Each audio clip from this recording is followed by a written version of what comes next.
explosão. Ele acabou de cair. TWA-800. Parece que foi uma explosão.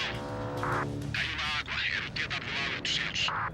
Em 1996, a 13 quilômetros de Long Island, uma misteriosa explosão destrói o voo TWA-800. Assim como o assassinato de JFK, isso vai ser um mistério para sempre. Depois de mais de uma década, ainda há uma polêmica sobre o motivo da queda do avião. Nenhuma única pessoa disse que viu um míssil atingir o avião. Qualquer prova que não bata com a teoria deles, eles arquivam. Em um deserto do Novo México, vamos conduzir uma experiência pioneira na tentativa de solucionar o mistério e avaliar quem tem as melhores provas.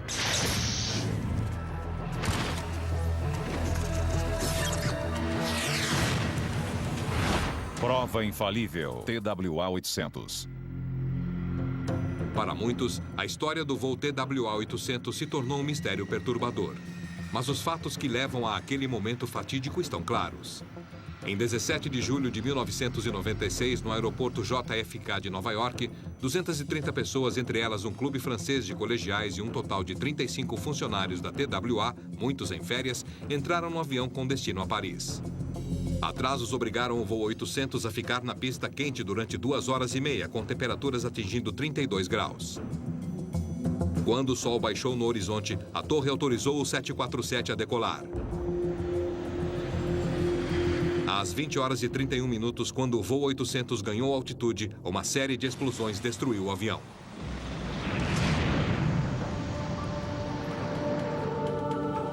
A escala do desastre foi enorme. Todas as 230 vidas foram perdidas na tragédia. Os destroços se espalharam por mais de 16 quilômetros do oceano. Mas para as famílias das vítimas, não houve respostas rápidas.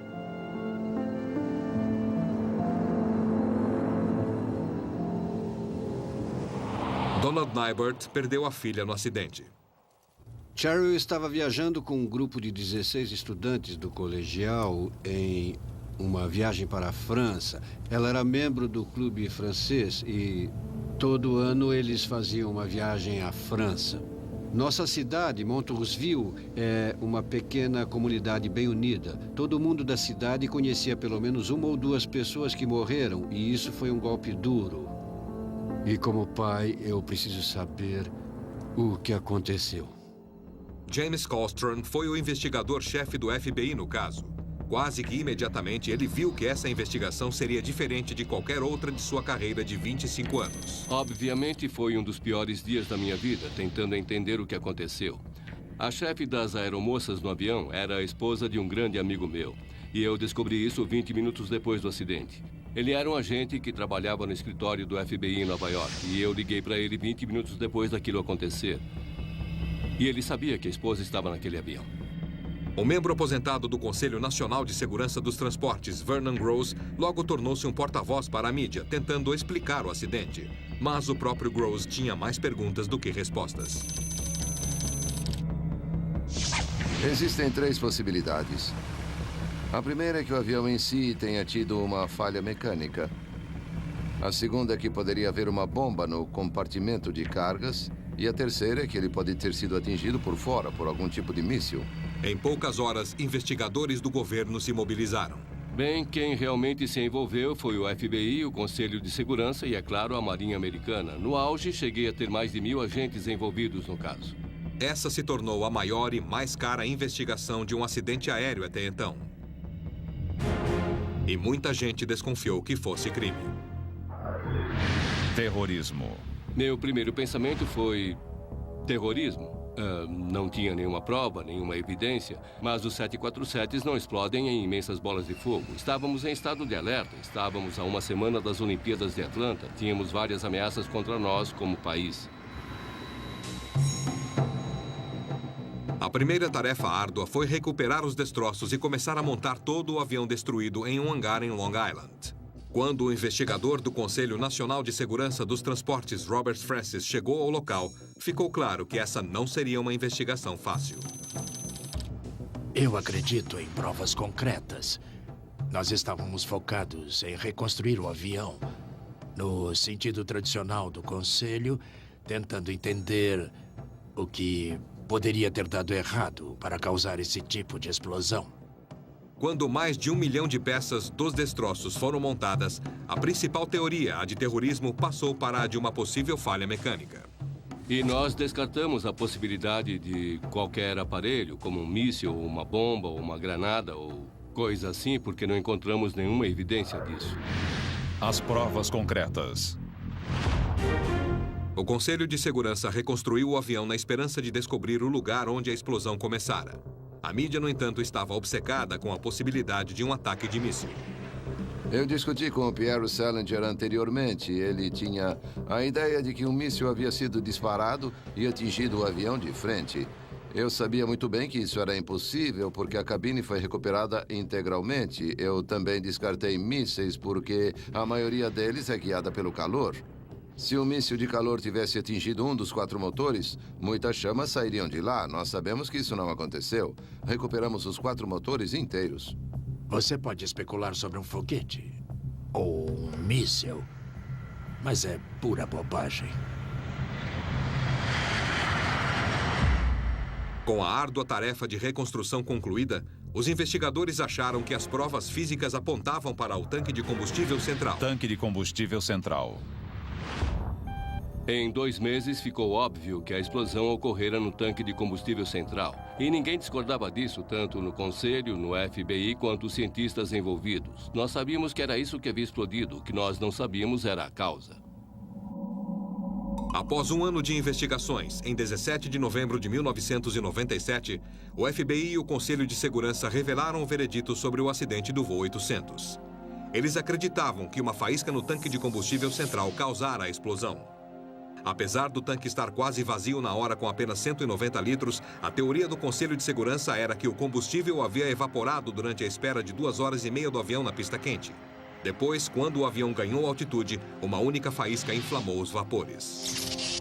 A alta voltagem pulou para a baixa voltagem, desceu para dentro do tanque de combustível e iniciou a explosão que causou a tragédia. O que nós não determinamos foi, neste ambiente que nós descobrimos ser muito volátil, que faísca causou a explosão. Para ajudar a explicar suas conclusões ao público, pediram à CIA que criasse uma animação para ilustrar a teoria do desastre. Eles alegaram que a força da explosão do tanque de combustível central arrancou a cabine do avião e desencadeou uma série de explosões que destruíram o voo 800. Com o desenrolar da investigação, surgiram muitas objeções à explicação do governo sobre os fatos. Um dos céticos é o piloto aposentado da TWA, Mike Potter. Não há evidências de uma faísca no tanque de combustível. Ninguém pode apontar o dedo para um fio e dizer, ei, este fio queimou, ou este fio estava passando muita energia para o tanque. Eles não podem sustentar isso. Não há nenhuma prova. Mas se uma faísca estivesse presente, ela causaria uma explosão em um tanque similar sob condições idênticas? Usando um tanque de combustível central recuperado, nós vamos conduzir uma experiência exclusiva e complicada que irá testar a teoria da faísca do governo.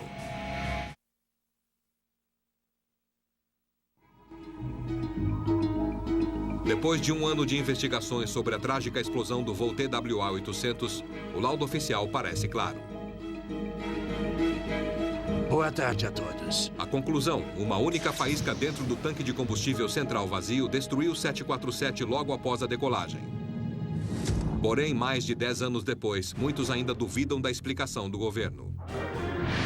As testemunhas oculares. Relatos de mais de 150 testemunhas desafiam a conclusão oficial do acidente. Paul Angelides, um homem que ganha a vida como engenheiro estrutural, observando detalhes importantes, testemunhou os últimos segundos do voo 800. Depois do jantar, minha esposa pegou nosso filho, colocou-o no banho e o preparou para dormir. E eu saí no terraço para olhar o mar. Eu tenho certeza do que vi.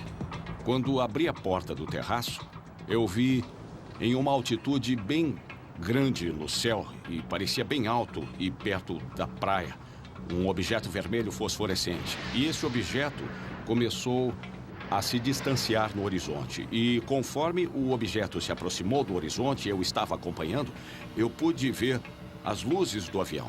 E esse avião estava indo do oeste para o leste, quase perpendicular à rota que esse objeto estava fazendo. E eu pude ver luzes piscando piscando, piscando. E esses objetos se encontraram. E quando eles se encontraram, foi quando houve a explosão. Uma enorme bola de fogo. E a bola de fogo caiu no mar, bem rápido como uma pedra. Paul Angelides não foi a única pessoa que observou coisas no céu naquela quente noite de verão. Mais de 150 testemunhas relataram ter visto um objeto sair da superfície do oceano e subir na direção do avião.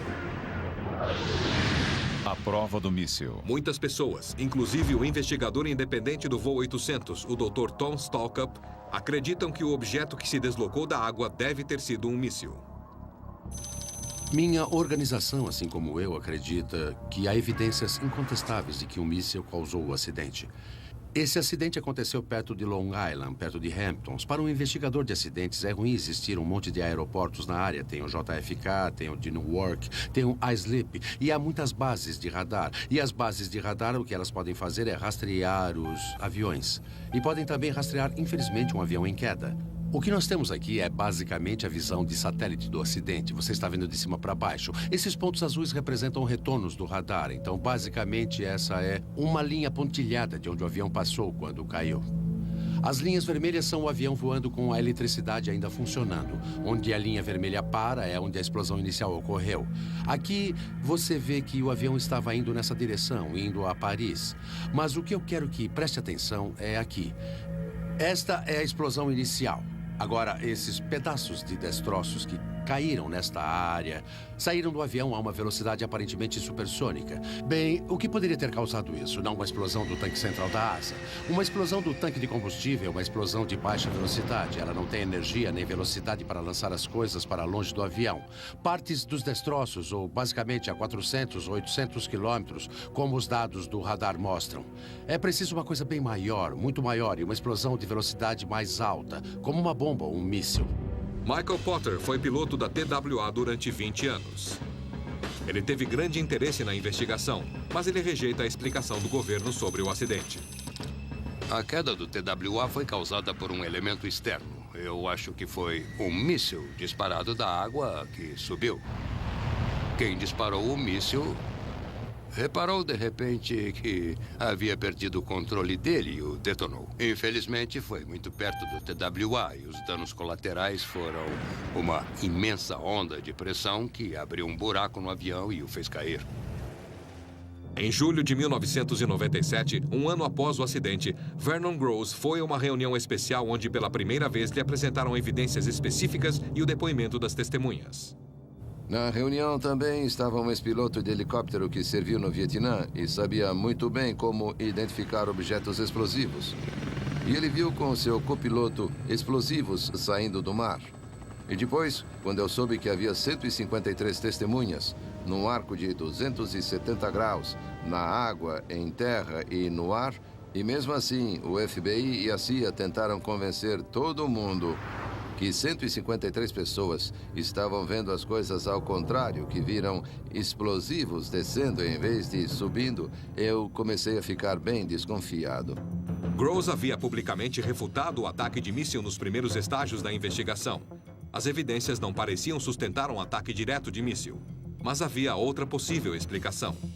O tanque central da asa de fato explodiu, não há dúvida nenhuma quanto a isso, mas eu acho que não foi necessariamente o fator inicial. Será que o governo estaria ocultando provas e tentando enganar o povo? Um brigadeiro-general reformado da Força Aérea Norte-Americana, Benton Parton, acompanhou as notícias e a investigação e também acredita que havia uma outra explicação além da teoria da faísca. Minha opinião é que ele caiu por causa de um míssil lançado da água. O brigadeiro-general Parton passou muito tempo de sua carreira desenhando e testando armamentos para o exército. Isto mostra a imagem de uma ogiva de trajeto contínuo, com todas as análises, relatos e tudo que eu vi. E olhando as evidências fotográficas, me parece que esse é um trajeto contínuo até onde a ogiva explodiu embaixo do avião. O general Parton ajudou a projetar um míssil de ogiva de trajeto contínuo. Quando ativado, ele estoura com um raio de explosão enorme e pode efetivamente destruir um avião sem ter de atingi-lo diretamente. Ele passou pelo avião e caiu. E abriu este tanque de combustível direito. Quando o nariz frontal foi separado, a traseira rodou para baixo em volta do eixo lateral. Essas imagens mostram que houve uma redução real de força tremenda para que ele fosse separado inteiro, pois não há nenhum vestígio de fogo na parte frontal do avião que caiu. Eu mandei para Kallstrom um fax e falei para ele que só podia ser um míssil. Ainda não recebi nenhuma resposta. Por mais lógica que pareça, a teoria do brigadeiro General Partin é difícil de provar sem evidências que a confirmem. Se a estrutura reconstruída do 747 não fornecer respostas diretas, talvez as pistas encontradas entre as vítimas do acidente ofereçam novas ideias. As provas médicas. O Dr. Charles Whatley era médico legista e diretor de ciências forenses do condado de Suffolk, em York. Ele examinou os corpos das 230 vítimas, procurando evidências que ajudassem a explicar a causa da explosão. É óbvio que querem encerrar o caso com a teoria do tanque de combustível. Eu diria que não encerrou o caso. Na minha opinião, a causa do acidente não foi totalmente esclarecida. Eu continuo achando que há muitas dúvidas que permanecem. Se fosse um míssil, por exemplo, não há impacto direto. Se fosse uma explosão no tanque de combustível central, ela não subiu para o compartimento de passageiros do avião, causando algum tipo específico de avarias que se poderia esperar encontrar. Nós, é claro, ficamos com as evidências biológicas para nós mesmos analisarmos. Mas no que diz respeito às provas concretas, os estilhaços e coisas assim, que eram corpos estranhos que foram removidos das vítimas... Isso foi levado ao FBI para eles analisarem. Eu nunca recebi um laudo oficial, digamos, do Conselho de Segurança do FBI, com a análise deles e tudo mais. Por que os dados analíticos não foram disponibilizados ao público se não foi um ataque terrorista? A teoria alternativa de que o míssil disparado na água explodiu bem perto do 747, que iniciou uma reação em cadeia destruindo o avião, foi ganhando muitos defensores. Mas se fosse esse o caso, o governo conseguiria realmente coordenar um disfarce bem-sucedido? Eu achei que o FBI estava ocultando algumas informações na investigação, o que teria sido um processo normal. E eu pensei, na época, que eles divulgariam. E eu fico surpreso que já se passaram 10 anos e nada foi divulgado. Tudo foi cogitado, exceto a possibilidade de um disparo acidental. É simplesmente absurdo a ideia de que poderíamos manter milhares de pessoas em silêncio numa conspiração dessa magnitude. Com 230 vítimas fatais, com criancinhas, as evidências seriam óbvias.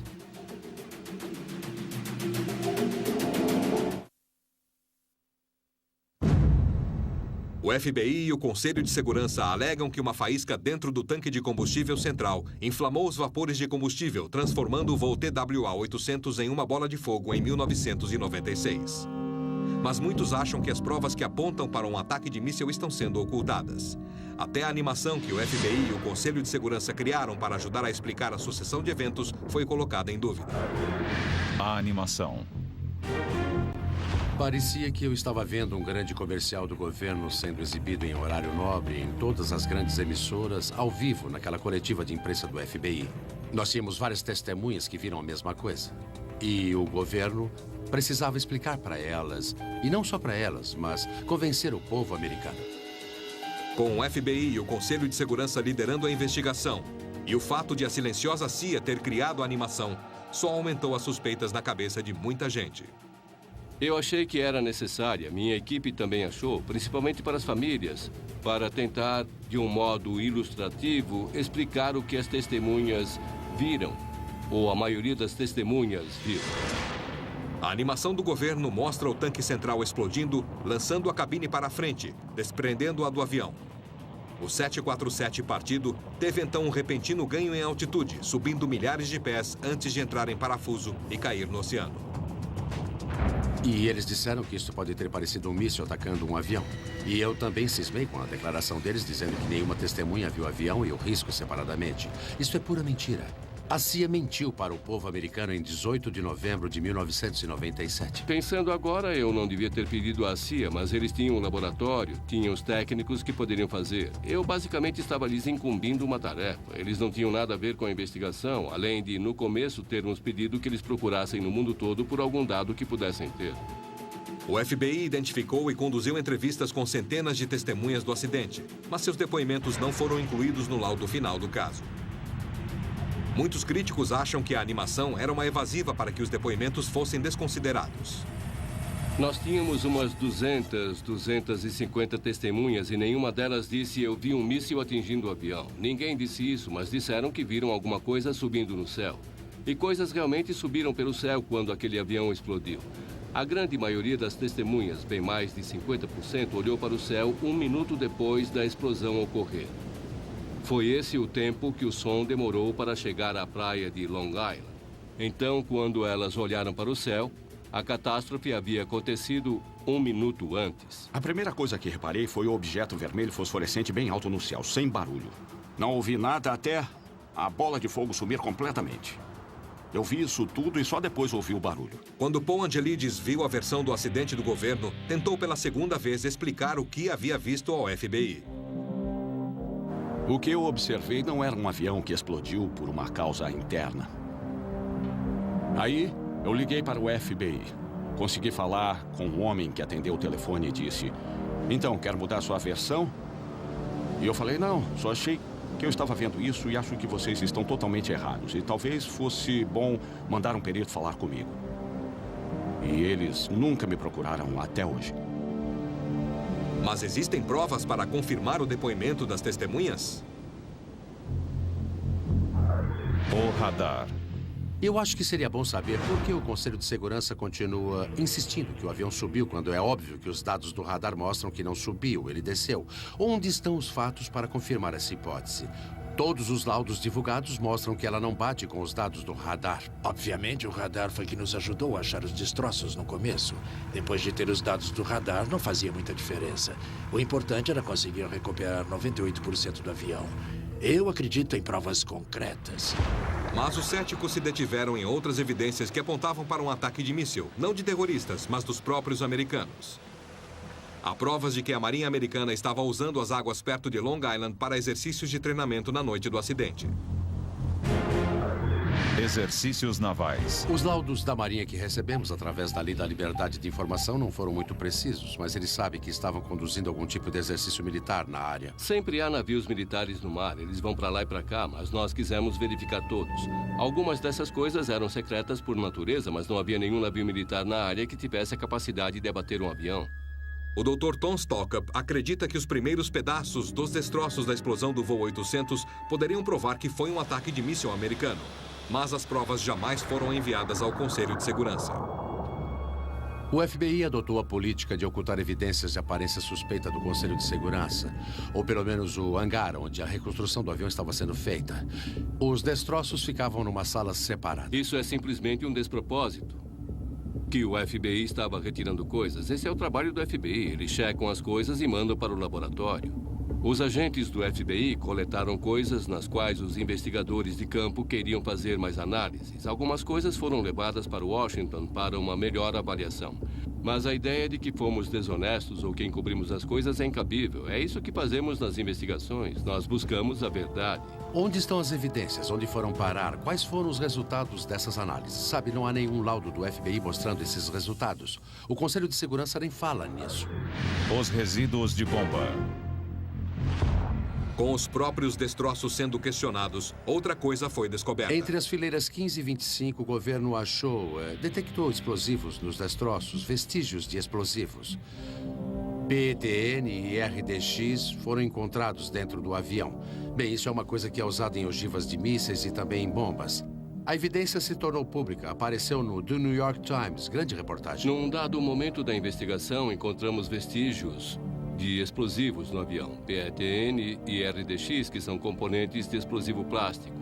Minúsculos vestígios, mas não fazia sentido. Não fazia sentido para mim, nem para os investigadores, porque nós achamos todos os pedaços do piso, achamos os bancos, achamos todas as partes do avião, nada explodiu. Depois, o FBI divulgou sua explicação para os resíduos de explosão plástico. Eles alegaram que equipes de segurança conduziram um exercício com cães farejadores de bombas no 747, que se tornou o voo 800, e parte dos resíduos de explosivos foi esquecida no avião.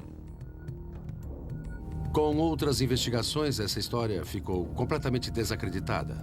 Temos os registros da plataforma do avião e ali diz quando ele saiu da plataforma. No depoimento do policial que conduziu o exercício, o avião que ele supostamente estava fazendo seu treinamento com bombas estava sendo carregado com 400 passageiros naquele momento com destino ao Honolulu, Havaí. Sim, achamos vestígios de explosivos, mas isso não provou nada. Só contribuiu para mais especulações e quem acreditava em conspiração adorou, porque se encaixava na ideia de que tudo é conspiração. Com um lado contestando as alegações do outro, o debate volta à questão principal. A teoria do governo se baseia em uma faísca que inflamou os vapores do avião no tanque de combustível central. Mas será que isso é possível? A teoria da faísca. Eles podem dizer sim, foi uma faísca imaginária que fez tudo explodir. Mas eles não sabem dizer de onde veio a faísca, porque não há nenhuma prova. O Conselho de Segurança chegou à conclusão de que a fiação de baixa voltagem, a capa dos fios de baixa voltagem do avião, com o passar de muitos anos de serviço, se desgastou. O que eu vi nesses anos todos, quando eu desmontava um avião velho, eles tinham uma capa de plástico. E depois mais uma capa e aí tinham uma proteção. E aí você vê outra capa e só aí você chega ao fio em si. Mas é desse fio que é feita a fiação. Não há nada de errado com ele. Eles precisam manter a versão deles. Eu acho que não resta mais dúvida de onde a explosão ocorreu. Isso foi examinado por literalmente centenas de peritos de vários setores. Nós chamamos peritos de fora. Nós olhamos cada parte desse avião várias vezes. E quando terminamos, contratamos um perito de fora, que era o metalúrgico-chefe da Alcoa, só para dar mais uma olhada, porque não queríamos confiar nos olhos de apenas uma equipe de peritos.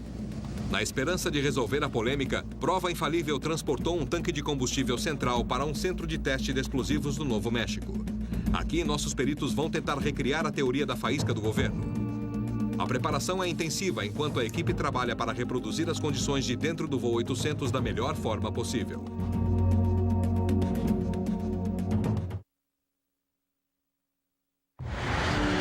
Poucos instantes após a decolagem, um 747 com 230 pessoas explode e cai no mar perto de Long Island, Nova York. O que aconteceu com o voo TWA-800? E esses objetos se encontraram. Nós descartamos a possibilidade de qualquer aparelho, como um míssil ou uma bomba. Não há evidência de faísca no tanque de combustível. Minha opinião é que ele foi derrubado por um míssil disparado da água. Nós sabemos o que aconteceu, mas não sabemos como aconteceu. Anos após o Conselho de Segurança e o FBI terem divulgado seu veredito oficial, muitas perguntas ainda continuam sem resposta sobre o destino do voo 800. Para testar o centro da polêmica, se a alegação do governo de que uma faísca no tanque de combustível quase vazio pode ter causado o desastre, Prova Infalível levou um tanque similar para o deserto do Novo México. Chegamos! Aqui, membros de uma divisão mundialmente reconhecida da New Mexico Tech, o Centro de Testes e Pesquisas de Materiais Energéticos, ou EMRTC, estão conduzindo uma experiência projetada para recriar as condições de dentro do tanque de combustível central do voo TWA-800. A nossa tarefa hoje é testar a sensibilidade de uma detonação através da mistura de ar e combustível de avião num tanque de combustível. Eu sou engenheiro de pesquisa sênior aqui no EMRTC. Meu trabalho é preparar experiências e fazer o estudo de explosivos. E o tanque que temos aqui é o tanque de combustível central de um avião 737. E ele tem mais ou menos 1/4 do tamanho do tanque do voo 800 que caiu. E o que vamos fazer é colocar um pouco de combustível no fundo do tanque e depois vamos aquecê-lo até a temperatura que deve ter atingido, que é cerca de 44 graus Celsius. E depois vamos introduzir uma faísca de várias energias, começando com uma pequena fração de 1 joule e aumentando até obter algum tipo de combustão. Esperamos combustão se a temperatura e outras condições estiverem presentes. Se por acaso puderem provar, por exemplo, que um tanque vazio ou quase vazio na presença de uma carga elétrica estática de fato cause explosões, isso seria uma evidência convincente. Por outro lado, se descobrir que isso é quase impossível, Acho que é melhor pensar em outra hipótese. Acho que se não puderem reproduzir a causa do acidente, o raciocínio de todo mundo devia mudar. Acho que isso pode ser útil, não vou nem discutir isso. Só que eu sou físico e trabalhei no laboratório de física aplicada da Boeing durante anos. E o principal numa experiência dessas é a veracidade. Você precisa planejar a experiência com o máximo de realismo possível. A equipe lentamente aquece o tanque de teste para que o combustível evapore, como evaporou na pista quente no ano de 1996. Esta é a sonda que vamos colocar dentro do tanque de combustível e nós passaremos por um anteparo. E é para isso que esta película de plástico está aqui, para servir de apoio para encaixar no anteparo. E esta sonda tem uma pequena ventoinha para garantir que a mistura de combustível e ar dentro do tanque fique homogênea, pelo menos perto do lugar da experiência. Vamos começar primeiro só com um pouco de energia. Vai ser uma faísca bem fraca e com o passar do tempo, se não acontecer nada, vamos aumentar a força da faísca até causar uma reação. Temos também aqui uma mini câmera que será instalada para observar isso. Uma das coisas que estamos tentando fazer é aquecer o tanque até 44 graus Celsius. E vamos pôr um sensor de temperatura preso na sonda aqui para ficar perto de onde a faísca vai ocorrer. E vamos pôr também um sensor de temperatura no fundo do tanque por dentro para mostrar qual vai ser a temperatura no fundo do tanque. Jerome e os engenheiros do EMRTC tomaram todos os cuidados para controlar as variáveis da experiência e garantir que o resultado seja o mais preciso possível. Depois de 10 dias planejando e construindo, os parâmetros foram estabelecidos e os sensores foram instalados. A hora da verdade está chegando. E estamos esquentando isso já faz umas 3 horas e só agora estamos chegando à temperatura que precisamos para o teste. Com as condições preparadas para reproduzir aquele dia quente de verão de 1996, Jerome está pronto para começar a produzir as faíscas. Bem, agora estamos carregando para começar a introduzir as descargas de faíscas. A pesquisa do Conselho de Segurança sugere que uma faísca entre 5 e 100 milijoules de energia seria suficiente para inflamar os vapores dentro do tanque. Aqui são 4 milijoules passando. Pelo jeito foi pouco, não causou reação nenhuma. Agora são 8 milijoules. Pronto, ligando. Deu faísca, mas não deu reação nenhuma.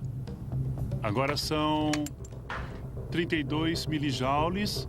Pronto para ligar. Ligando. Nada. Agora vão ser 50 milijoules. Estamos medindo a voltagem que está no capacitor, que é um pouco menor do que do medidor aqui no painel. Pronto? 50 milijoules não fizeram nada. Vamos para 75. –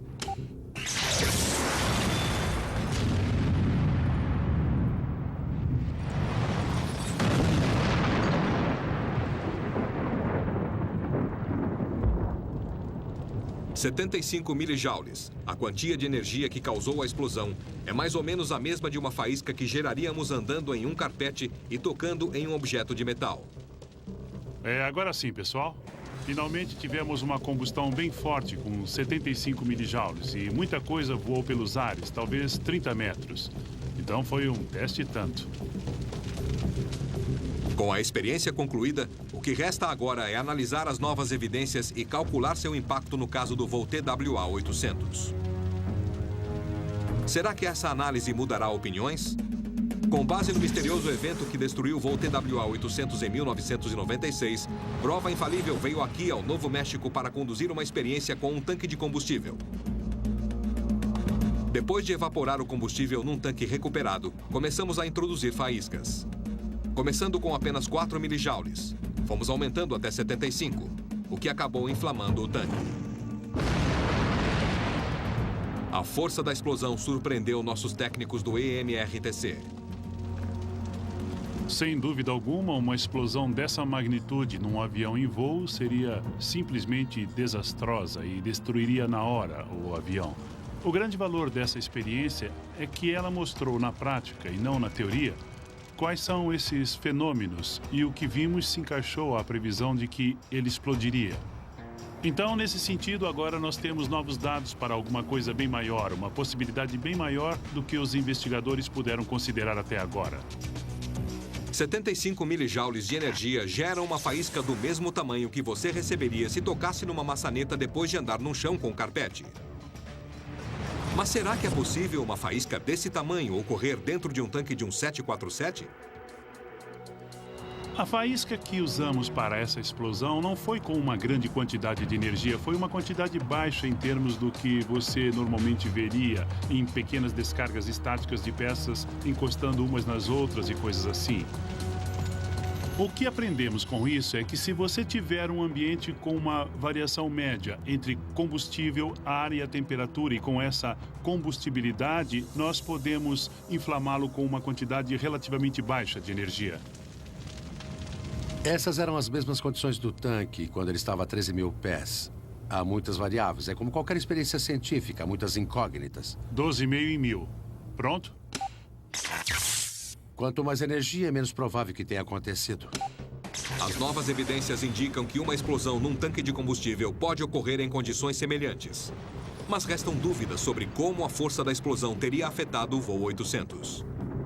Se você tivesse uma mistura ideal de combustível e ar, acho que não haveria aquela força espantosa de separação na fuselagem para arrancar os bancos como foram arrancados. Foi preciso muita força para fazer aquilo. Eram as condições ideais para o tanque explodir. E provou que o tanque explodiria. Mas também provou que não foi uma explosão tão catastrófica que fez tudo voar para o lado. O que você fez, na verdade, de certa forma, foi rejeitar o que o Conselho de Segurança disse, porque na sua experiência você mostrou a metade de cima do tanque voando longe. Para cima, pelos ares, e o resto do tanque ficou intacto. O Conselho de Segurança está dizendo que a coisa voou para cima e para frente, mas nada disso aconteceu. Se o tanque tivesse explodido e feito isso, aí haveria uma bolha enorme na cabine, com todo o pavimento do chão levantando assim, e pelo que eu vi e concluí, isso não aconteceu. Prova Infalível pediu ao agente aposentado do Conselho de Segurança Vernon Gross que examinasse nossa experiência e nos desse suas conclusões. O problema desta experiência em particular é que ela não pode ser totalmente realista, e nenhuma experiência é. Isto não é uma falha do teste em si. Se houve uma faísca no tanque da asa central, qual foi a fonte da combustão? Isso nós não sabemos. Eu tenho certeza de que não foi um problema do 747. A prova notável disso são as centenas de milhões de horas de voo sem isso nunca ter acontecido. É claro que o tanque explodiu e o avião se desintegrou, mas eu acho que a causa foi uma força externa. A dúvida sobre o fator causador permanece. Uma faísca poderia ser gerada dentro do tanque de combustível, ou será possível que um míssil detonado perto do voo 800 causou a reação em cadeia de explosões que veio a destruir o avião?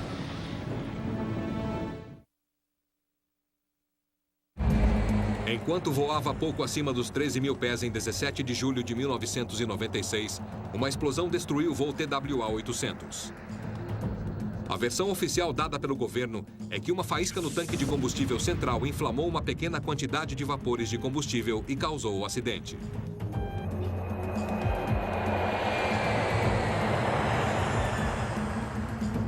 Será que os resultados obtidos com a experiência de Prova Infalível ajudaram a esclarecer o desastre?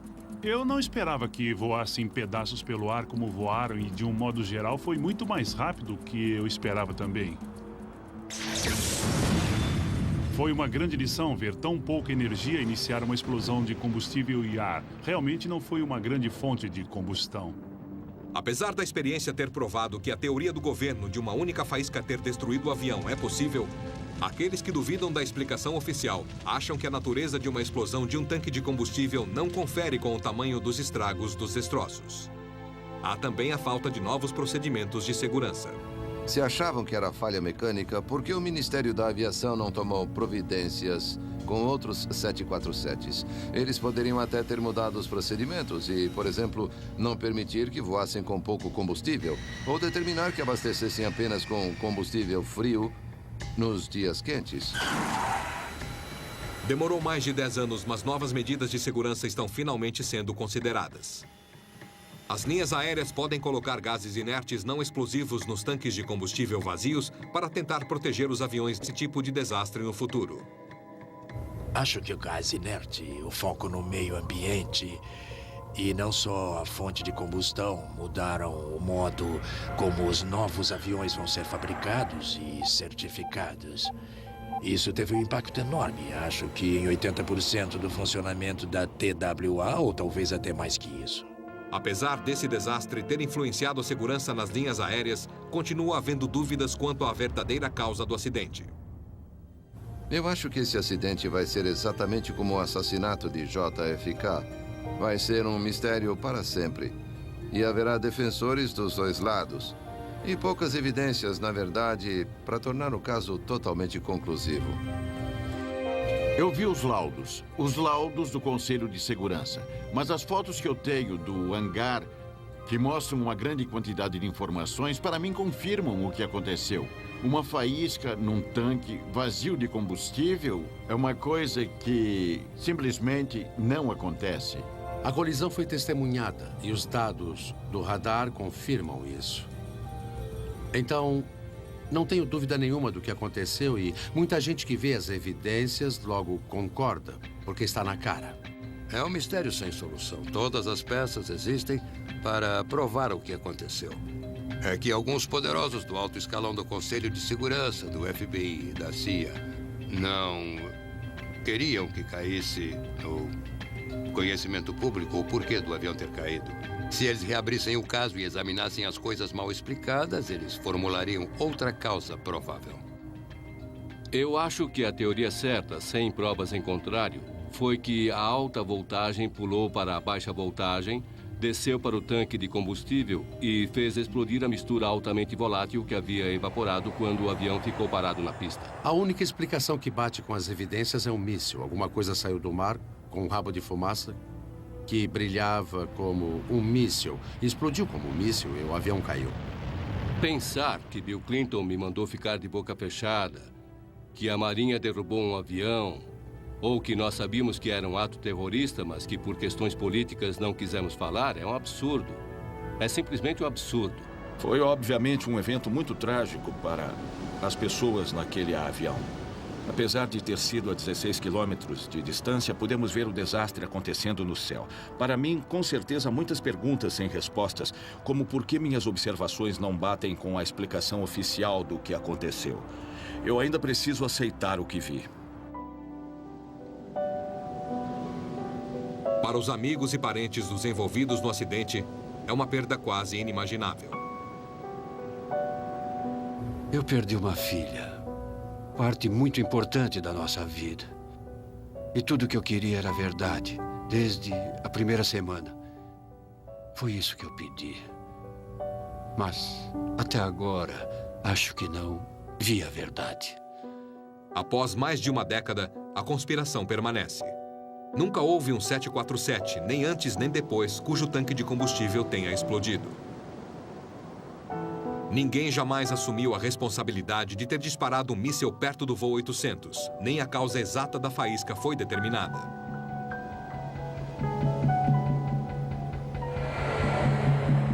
As melhores evidências foram exploradas, mas o mistério permanece. Versão brasileira, DPN Santos.